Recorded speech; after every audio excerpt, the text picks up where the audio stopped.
There's a YouTube channel out there that's pretty large. Most of you probably know this guy. Mutahar, Some Ordinary Gamers, who is taking a break from X, which is whatever. Okay. Like, you're welcome to take breaks from X if you don't want to use them. You don't have to. I literally don't care. Like, it's not an airport. You don't need to announce to everyone that you're leaving something or you're coming back to. I literally don't care. But I do find it interesting because now that he's kind of coming back to it, I'm seeing why he left, but I don't think he understands why he left himself. Mutahar had a lot of very strong takes that were always riding the fence, and that was the strong take of, oh yeah, this is bad, but this is also bad, but here's why both things are kind of good, and everyone's an idiot. Like that's like how you sum up many of his tweets, and I'm like, okay, I don't. Are you just like engagement farming here? Like, what does that even? What's that even accomplish? Mutahar said, before I head to bed, tweeted a lot today, but just wanted to vent. I genuinely hate culture war. It's nothing but grifters who have co-opted gaming or any medium to push for their ideologies.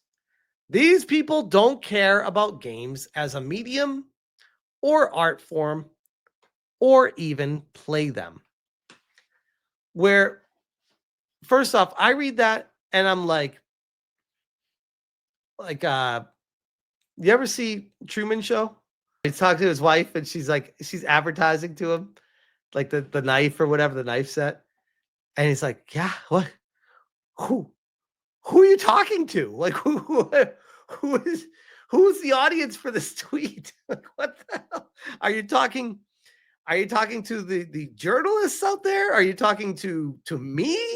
Are you talking to like John Del Rose and George Torch? Are you talking to I like, are you talking to all of us? Like, who are you talking to? Who do you consider a grifter?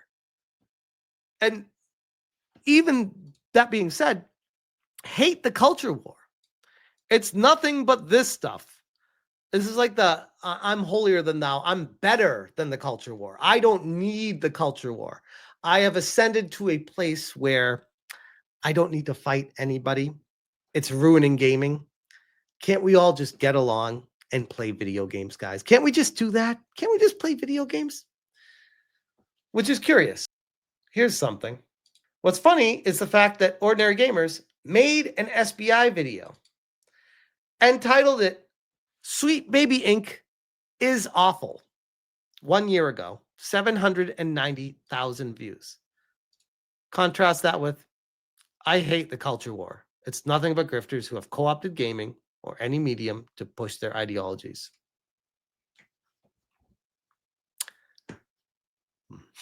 My guy. What? But that's not all. Because I said, I've learned the real reason Muta originally left X was due to constant bad takes. And shout out to Kyle for this one, because here's another one. This guy that was complaining about the culture war, guys. Ready for this? If he wanted to get heated over immersion, he could have just talked about the loading screen abundance.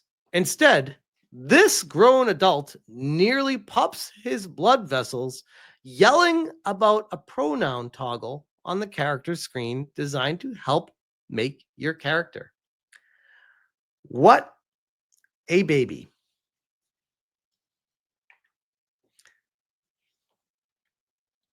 So here's the issue that I have, because I can't even see where he's coming from with this. But here's the issue that I have with this. If we are to try to take Mutahar's angle with this, then what happens to gaming a year from now, 5 years from now, 20 years from now? What becomes the norm, acceptable? what gets pushed and associated with kids playing the games and the norm of what is just how the world is. There are 5 million different genders. There are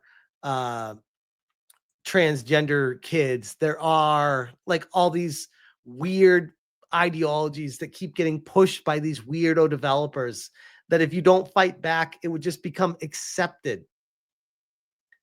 And this is Mutahar saying, calling as a baby for daring to fight back against the slop, which would be one thing if this same Mutahar didn't post a Sweet Baby Inc. video himself being such a hypocrite about it. It's wild to me. It's wild. But Arthur, who is a game developer, and highly recommend following this channel if you don't already, or following this guy if you don't already. I made a video on his game Soul Ash, by the way, and how this developer stood up against the woke hate mob that tried to cancel him because his game doesn't have gay romances where you can create kids to move your generations forward. And he's like, yeah, gay people can't have babies. Like that's not a thing. And they're like, well, it's a video game and I'm gay and I want it in my game. And if you don't put it in my game, we're going to cancel you. And he's like, all right, have at it, bro. So I love this guy for setting up for that. Arthur replies to Mutahar about this whole culture war ideology and says, that's not true. And this type of dismissal of real people getting hurt and the global propaganda in games everyone can read about in corporate ESG reports is why this whole culture war will only continue to ramp up. If you wish gaming wasn't a political battleground, that's fantastic. Many people do. And so do I, which, oh, by the way, fun fact, so do I. But I'm also a realist and understand that you can't just live in a utopia by waking up and just having it be perfect. Sometimes you have to fight back against things that are not good and evil and trying to indoctrinate kids, which I keep going back to. That's like one of the biggest things that I will forever fight against. And once they start going after the kids, it's like, what's next? What's next? These people are psychotic. But you can't deny that the gaming industry is left-wing, which is very true. They use cancel culture. They remove people from jobs. Trust me, I know. Blacklist and defame to isolate their perceived political opponents. Remind you of anyone, guys? The vocal opposition in the center and right can only highlight things they don't like and organize people to oppose overreach. Well said, by the way. I didn't even like this. Banger comment. Rebuilding or reorganizing the industry with financial backing to create games without submitting to left-wing ideology will take years, or learning Chinese. And there's no other option. By the way, those that don't recall, I had a shout out to the whole situation with Game Science and Black Myth Wukong. How, remember when Rebecca Valentine and Weehu Chong or whatever, Kihu, I don't even remember. These people, in my humble opinion, are completely broken people. They are messed up in the head, and they're trying to ruin other people that do not agree with their ideologies. It's wild to me. And there's no other option because the people in the industry would rather lose their jobs than try to find a sensible common ground that respects both sides. Yeah, because it's about an ideology. It's not about the game. There's a clear power imbalance in culture war, and the ones with authority to change things refuse to budge. But they also have the most to lose as their practices are exposed. Damn, this is a banger comment. Dismissing all that as just grifting for a couple of ad bucks is pure ignorance. You know what's sad about this? Is this does not ratio Muta. I'll be honest, like as a casual viewer of Mutahar, a casual viewer, like I might catch one out of like 30 videos that he puts out, maybe 1 out of 50. Like I really don't watch him very often. I'm familiar with who he is and his takes. I think he did an excellent job with the Gerard the Completionist story. I think he did a bang up job with that with Carl Jobs. I think they knocked that out of the park. That was great. But I've also seen other videos where I don't know. I feel like he doesn't really necessarily put the effort required for a channel his size to his audience, where just like his mic is not high quality, the video camera is all blurry, and the lighting is terrible. And his takes are just not great. Again, in my humble opinion, I am shocked, and that's putting it nicely. Shocked. And I want to be clear about this. It's not jealousy. Okay. I know it's always weird to talk about channel sizes. I am shocked that this guy has the massive platform that he has. I don't understand why he does. Just being 100% honest. I guess people have told me it's like, oh, because he's relatable to the average layperson. I'm like, oh, okay. I mean, I guess he's relatable, but yeah, I don't know. Sergeant Sapien says he's been around for a long time. I mean, that might have something to do with it as well. What Some Ordinary Gamers has 3.85 million subscribers, which is insane. Black Hatcher Production says he used to do dark web content videos. That's what blew him up. I wonder why he got away from that. Because if that's what works so well for him, I mean, maybe he got tired of it. Maybe 3.85 million subscribers. 4 hours ago, 51,000 views. 1 day ago, 250,000 views. So he has a very active subscriber base too. Again, it's impressive. It's impressive. Asian Swordmaster says Muta literally just does whatever he wants, which, by the way, that's great. Every YouTuber dreams of just having a YouTube channel where they can just do whatever they want. It's great. But man, when I see him on X and some of the takes that he has, I'm just like, bro, what?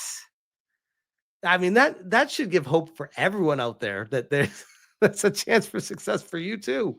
If some of these takes from him gets him that big, there's hope for everyone. B-Man says Mutahar is hit and miss. I watch him sometimes depending on the topic. I would think that is the best way to sum him up. He is extremely hit or miss. But yeah, it is what it is. I just thought that was wild with his take. Again, it's always weird to talk about this stuff without coming across as jealous. I want to be as abundantly clear, and all I can say is trust me, bro. It's not jealousy, it's clear confusion. I see a take like this, and I see a channel with 3.8 million subscribers, and I'm just like, that I don't understand. I'm confused. I'm like legitimately confused. This is the kind of take that you get from like an off channel that has like 220 subs, has been doing YouTube for 8 years, hasn't grown at all, and just gives a lukewarm take like this. That just is like easy to knock down. Be like, what is this even? What even is this? It's weird. Tiger King says, didn't he leave X? Yeah, apparently he came back, but he has not updated his profile. So his profile still says inactive, preventing impersonation, but he's now tweeting every 2 to 4 hours. So yeah, he's back. He just hasn't updated his bio. Like for a channel like him, it's crazy. It's almost like he's gotten to the point where he's like too big to fail, where he can just like tweet whatever the fuck, and he'll get 6,000 to 10,000 interactions on every single tweet, which is like literally the infinite money glitch on just getting paid on X. If you can get 10,000 interactions on every tweet, I mean, you're making hundreds of dollars a month, if not thousands, typically thousands with that kind of interaction. And that's just on X. So when he left X, I was just like, man, I feel like he's leaving a lot of money on the table. And he's back. K Ann for the P50 says, Mutahar and Alyssa, it's art. Oh, by the way, word on the blue sky is Alyssa's not the biggest fan of me doling out criticism on channels. if that criticism ever reaches her, because apparently she is immune to criticism. No one's allowed to criticize her videos. Everyone else, it's fair game. Like I talk about Mutahar, yeah, that's fine. That's fine. But her, oh no, she's suing me. Can't talk about her. Mercenary for the 5 says dark web content, what I am watching him for, or what I was watching him for. I want him to go back to do that because it was my hope for learning how to go there. Now, not so much. I wonder what changed. I never watched any of that stuff from him. I was vaguely familiar with who he was before Completionist, but after Completionist, where I really got like, oh, okay, now I know who this guy is. But yeah, I don't get it. Again, I'm not trying to like deplatform him or take him down. I'm just like, why is he as popular as he is with these kind of takes? I get like people, I have terrible takes from time to time. I do. Like, I'm definitely not perfect. To be very clear about that.